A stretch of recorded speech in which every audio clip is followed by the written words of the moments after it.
what I did when I quit my job is this exact calculation, but this is very, very simple. You might want to put this in a spreadsheet and put in a bunch of rows and add all of your income and expenses and all of that stuff. So here you use your take home salary per month and divide it by cash flow per rental. So you can use anywhere between $150 to $500 per rental. So use your take home salary on in the numerator, and in the denominator divide that by the cash flow per rentals, and that's the number of rentals needed to retire, right? Simple. This is oversimplified, I get it.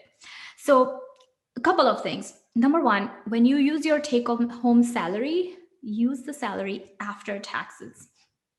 And that's because your cash flow is going to be offset by depreciation. And I'm not an accountant, but it's going to be offset by depreciation. So you're not going to end up paying those ridiculous taxes on your cash flow. So that's great, right?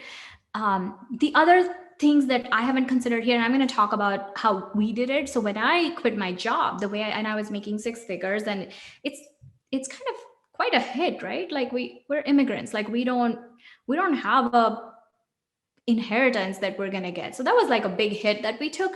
So what I did was I thought about other things, like there is 401k, there is 401k matching, right? There is bonuses you get. There's all kinds of things that are outside of this formula. So what I did was I said, okay, so there's 401k and somebody's contributing, somebody's matching my 401k to a certain amount. And I said, you know what? But I'm not building any other wealth being at this job. I'm going to build wealth with real estate, and that's going to be my retirement, right? That was one thing. The other thing was I had to think about childcare. So when I had quit my job, we were paying over $3,000 in childcare for our two kids. And I said, you know what? I'll just keep my kids with me. In hindsight, I did end up hiring a mother's helper. But put all of those things in there and see what comes out. And then in my case, there was still a deficit.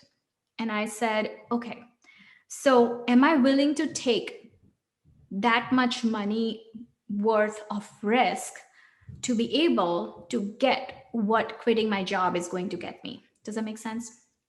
So any questions, drop them in the chat. But that's how we did this calculation. This is just basic. Take that, turn it into a spreadsheet, put all the numbers in there. It's going to give you a tangible number to shoot for. That's what's important. And don't just stop at that. Of course, you're going to keep growing your portfolio, but it'll give you a tangible number. It starts seeming more achievable when you put a number to it.